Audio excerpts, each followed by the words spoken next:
ஆறாம் வகுப்பு இயல் 1 சிலப்பதிகாரம். சிலப்பதிகாரத்தை எழுதியவர் இளங்கோவடிகள். சிலப்பதிகாரத்தை எழுதியவர் யார்? இளங்கோவடிகள். இளங்கோவடிகளின் காலம் கிபி 2ஆம் நூற்றாண்டு. இளங்கோவடிகள் எந்த மரபைச் சேர்ந்தவர்? சேர மரபைச் சேர்ந்தவர். சேரன் செங்குட்டவன் அவருடைய சகோதரர் தான் இளங்கோவடிகள். தமிழின் முதல் காப்பியம் எது? சிலப்பதிகாரம்.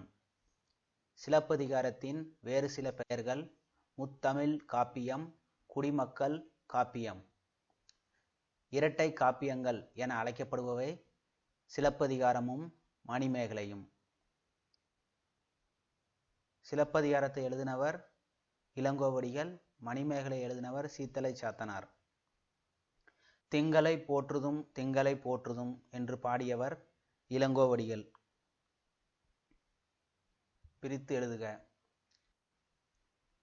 வெண்குடை, வெண்மை கூட்டல் குடை.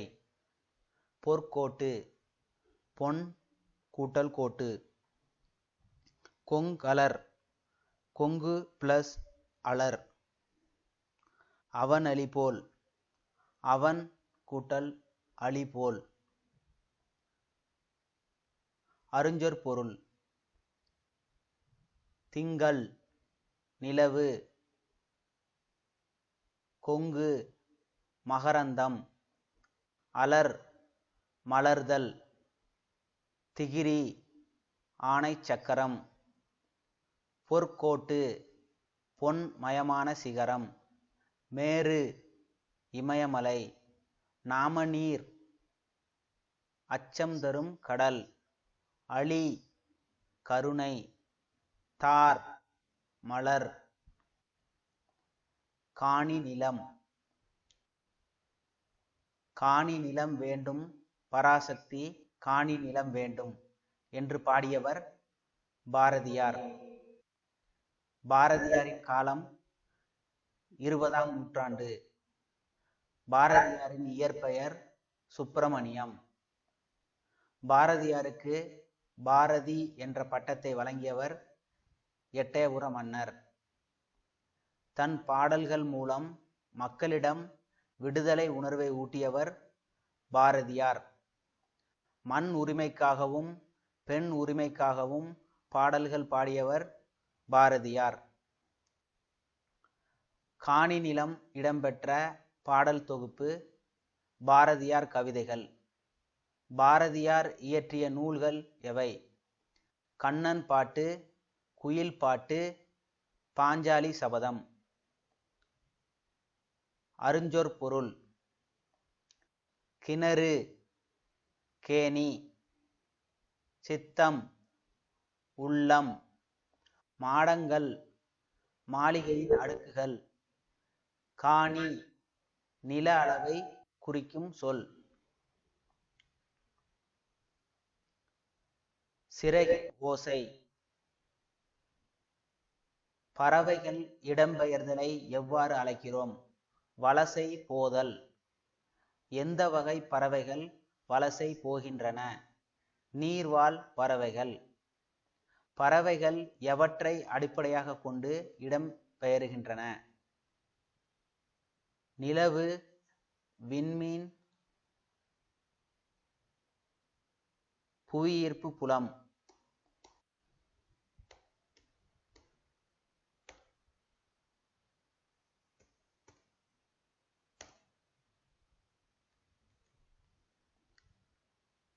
பறவைகள் எதற்காக இடம்பெயர்கின்றன?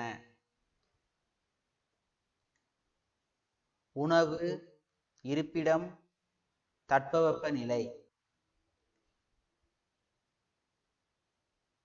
மற்றும் இனப்பெருக்கம்.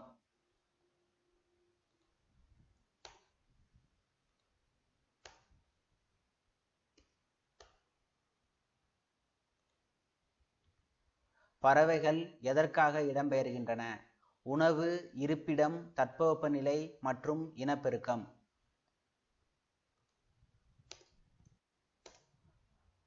வலசையின் போது பறவையின் உடலில் ஏற்படும் மாற்றங்கள் தலையில் சிறகு வளர்தல், சிறகுகளின் நிறம் மாறுதல்.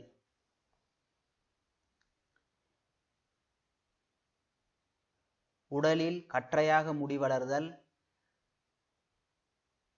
இதெல்லாம் பறவையின் வலசையின் போது பறவையின் உடலில் ஏற்படும் மாற்றங்கள். நாராய் நாராய் செங்கல் நாராய் என்ற பாடலை பாடியவர் சமுத்திர புலவர். சமுத்திர புலவர் 1500 ஆண்டுகளுக்கு முன்பு வாழ்ந்தவர். பறவைகள் வலசை போவதை கூறும் வரிகள் எது? தென்திசை குமரியாடி வடதிசைக்கு ஏகுவீர் ஆயின். இந்த பாடல் வரிதான் பறவைகள் வலசை போவதை பற்றி கூறுகிறது. பாடலை எழுதியவர் சமுத்திர புலவர். சிறகடிக்காமல் கடலையும் தாண்டி பறக்கும் பறவை எது? கப்பல் பறவை. கப்பல் பறவையின் வேறு சில பெயர்கள்: கப்பல் கூளைக்கடா, கடற்கொள்ளை பறவை.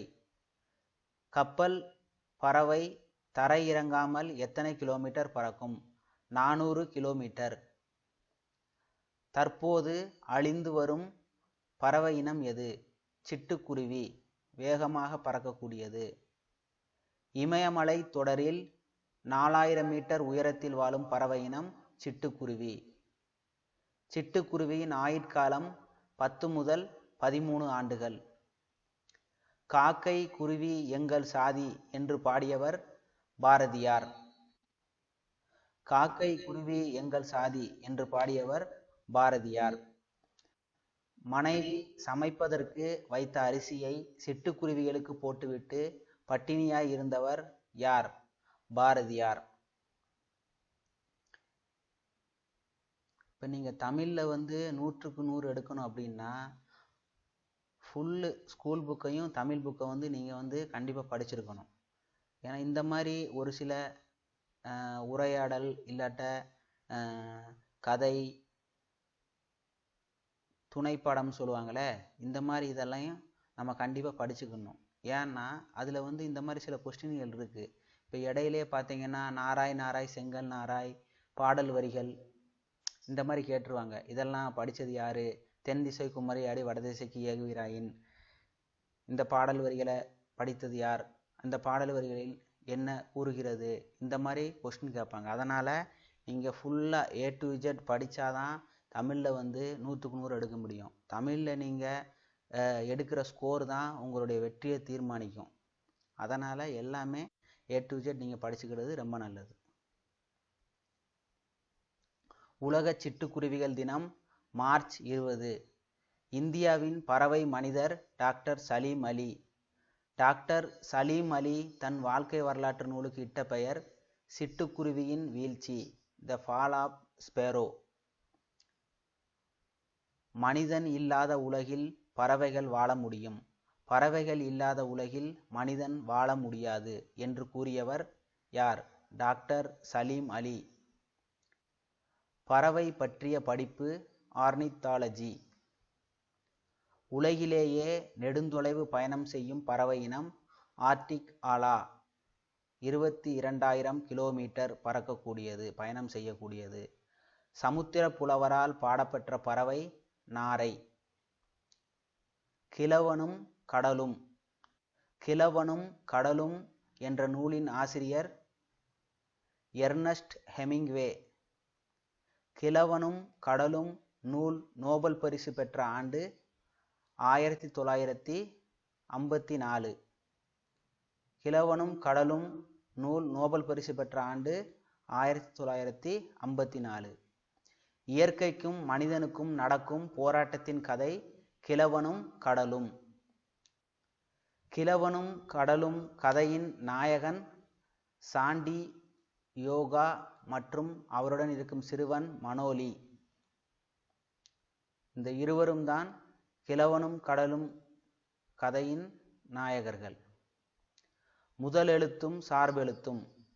எழுத்துகள் 2 வகைப்படும். ஒன்று முதல் எழுத்து, 2வது சார்பெழுத்து. பிற எழுத்துகள் தோன்றுவதற்கு முதற் காரணமாய் இருப்பது முதல் எழுத்துக்கள். உயிர் எழுத்துக்கள் 12 மற்றும் மெய்யெழுத்துக்கள் 18. இந்த இரண்டும் சேர்ந்த எழுத்துக்கள் தான் முதல் எழுத்துக்கள். மொத்தம் 30 எழுத்துக்கள் முதல் எழுத்துக்கள். முதல் எழுத்துக்களை சார்ந்து வரும் எழுத்துக்கள் சார்பெழுத்துகள். முதல் எழுத்துக்களை சார்ந்து வரும் எழுத்துக்கள் சார்பெழுத்துகள். ஆயுத எழுத்தின் வேறு பெயர்கள் முப்புள்ளி, முப்பாற்புள்ளி, தனிநிலை. ஆயுத எழுத்தின் வேறு பெயர்கள் முப்புள்ளி, முப்பாற்புள்ளி, தனிநிலை. இதை நல்லா ஞாபகம் வச்சுக்கோங்க. எல்லாருக்கும் ஆயுத எழுத்துன்னு மட்டும்தான் தெரியும். முப்புள்ளி, முப்பாற்புள்ளி, தனிநிலை. இது ஆயுத எழுத்தின் வேறு பெயர்கள்.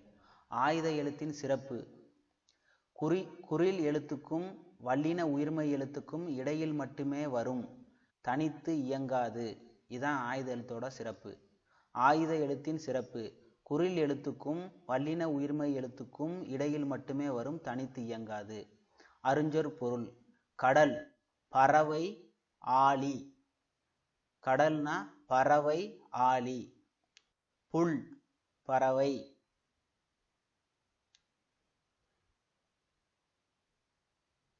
கலைச்சொல். கண்டம், கான்டினென்ட். வலசை, மிக்ரேஷன். தட்பவெப்பநிலை, கிளைமேட். புகலிடம், சாங்சுவரி. வானிலை, வெதர். புவியீர்ப்பு புலம், கிராவிடேஷன் ஃபீல்டு. இந்த கலைச்சொல் தமிழ் சொல்லுக்கு இணையான ஆங்கில சொல். அர்த்தம் உங்களுக்கு தெரிஞ்சிருக்கணும். இதுல இருந்து கொஸ்டின் வரும் கண்டிப்பா.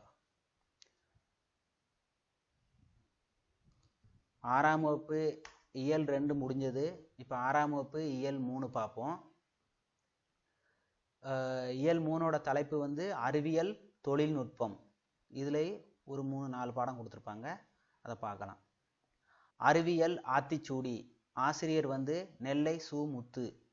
அகர வரிசையில் அறிவுரைகளை சொல்லும் இலக்கியம் ஆத்திச்சூடி. ஆத்திச்சூடி முதல்ல எழுதினது யாரு? ஔவையார். அதுக்கப்புறம் புதிய ஆத்திச்சூடின்னு ஒன்று பாரதியார் எழுதியிருப்பார். இது அறிவியல் ஆத்திச்சூடி, நெல்லை சு. முத்து எழுதினது. அகர வரிசையில் அறிவுரைகளை சொல்லும் இலக்கியம் ஆத்திச்சூடி. ஆத்திச்சூடியின்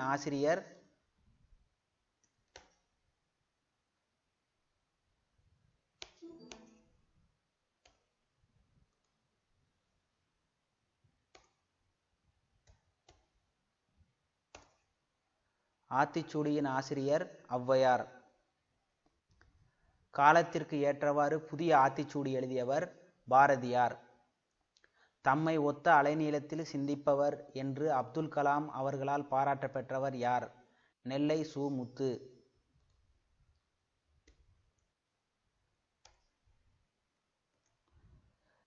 நெல்லை முத்து ஒரு அறிவியல் அறிஞர் மற்றும் கவிஞர். அவர் அப்துல் கலாமோட இணைஞ்சு பணியாற்றியிருக்காரு. நெல்லை முத்து பணியாற்றிய இடங்கள்: விக்ரம் சாராபாய் விண்வெளி மையம், சதீஷ் தவான் விண்வெளி மையம், இந்திய விண்வெளி மையம். இந்த 3 இடங்களில் நெல்லை சு. முத்து பணியாற்றியிருக்கிறார். அதுபோக தமிழில் கவிதைகளும் எழுதியிருக்கிறாரு, நூல் எழுதியிருக்கிறாரு. அதனால தான் அவரை அறிஞர் மற்றும் கவிஞர்னு சொல்கிறாங்க.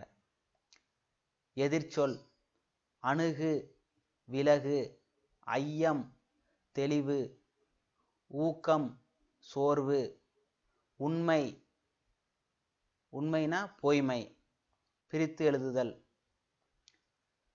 கண்டறி, கண்டு கூட்டல் அறி. ஓய்வற, ஓய்வு பிளஸ் அற. ஏன் என்று, ஏன் பிளஸ் என்று. ஔடதமாம், ஔடதம் பிளஸ் ஆம். அறிஞர் பொருள். இந்த பிரித்தெழுதுகள்லாம் உங்களுக்கு தெரியாத ஏதாவது பிரித்தெழுத வந்துச்சு அப்படின்னா ஃபஸ்ட்டு அந்த 4 ஆப்ஷனில் எது இதுக்குரிய ஆன்சராக இருக்க முடியாது அப்படிங்கிறத நீங்கள் புறக்கணிச்சிடணும். அதுபோக ஒரு 1-2 மட்டும் உங்களுக்கு கொஞ்சம் டவுட்ஃபுல்லாக இருக்கும், அதை யோசித்து போடணும் தெரியாது வந்தால். நான் முடிஞ்ச அளவுக்கு எல்லா பாடங்களில் இருக்கிற பிரித்தெழுதுகளையும் கொடுத்துருக்குறேன். மேக்ஸிமம் வெளியிலேருந்து வர்றதுக்கு சான்ஸ் இல்லை, புக்கிலேருந்து தான் கேட்பாங்க. இருந்தாலும் ஒரு இதுக்காக சிலர் படிக்காமல் விட்டுருவாங்க, ஈஸியாக இருக்குது இதனத்தை படிச்சுக்கிட்டு அப்படின்னு விட்டுருவாங்க. அதனால் சொல்கிறேன். அறிஞர் பொருள். ஔடதம், ஔடதம்னா மருந்து. நோ, நோனா துன்பம். அறிவியலால் ஆள்வோம். வானை அளப்போம், கடல் மீனை அளப்போம், சந்திர மண்டலத்தியல் கண்டு தெளிவோம், சந்தி தெருப்பெருக்கும் சாத்திரம் கற்போம் என்று பாடியவர் பாரதியார். பிரித்து எழுதுதல். ஆழக்கடல், ஆழம் கூட்டல் கடல். விண்வெளி, விண் கூட்டல் வெளி. நீலவான், நீலம் கூட்டல் வான். இல்லாதியங்கும், இல்லாது கூட்டல் இயங்கும். கணியனின் நண்பன். இது ரெண்டு மாணவர்கள் உரையாடுத மாதிரி இருக்கும். ஒரு சில கேள்விகள் அவங்க இடையில கேட்டுக்கிடுவாங்க, அதை பற்றினது தான்.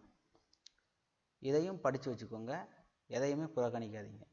மனித முயற்சிகளுக்கு மாற்றாக தானே இயங்கும் இயந்திரம் தானியங்கி.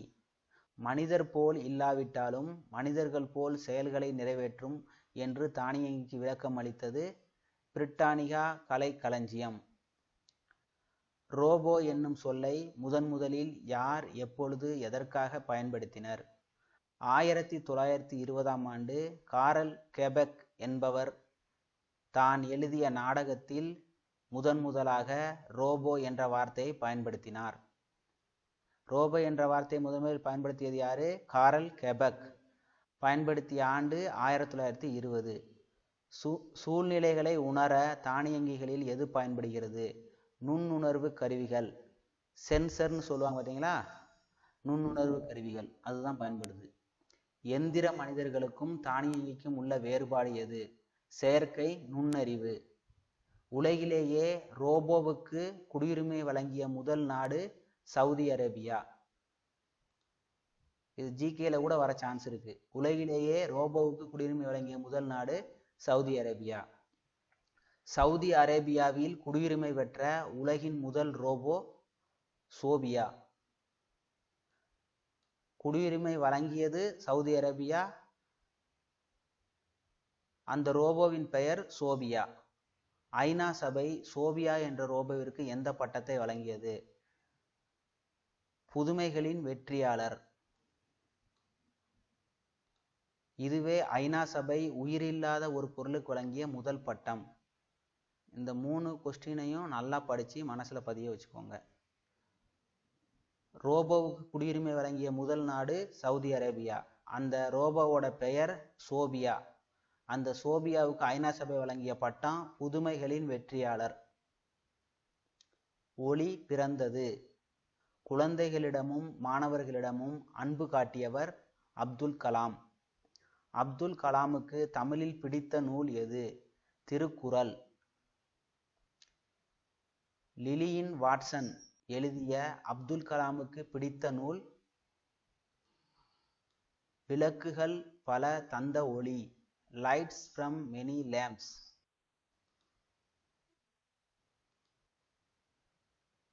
லிலியன் வாட்சன் எழுதிய அப்துல் கலாமுக்கு பிடித்த நூல் எது? விளக்குகள் பல தந்த ஒளி. பாதுகாப்பு கருவிகளில் பயன்படுத்தப்படும் இழை கார்பன் இழை.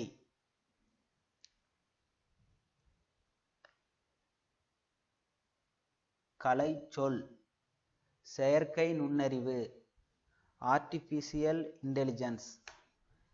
மீத்திறன் கணினி, சூப்பர் கம்ப்யூட்டர். செயற்கைக்கோள் சேட்டிலைட். நுண்ணறிவு இன்டெலிஜென்ஸ்.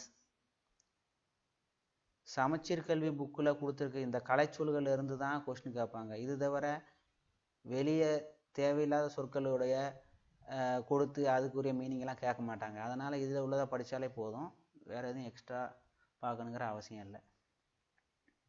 செயற்கை நுண்ணறிவு ஆர்டிஃபிஷியல் இன்டெலிஜென்ஸ், மீத்திறன் கணினி சூப்பர் கம்ப்யூட்டர், செயற்கைக்கோள் சேட்டிலைட், நுண்ணறிவு இன்டெலிஜென்ஸ்.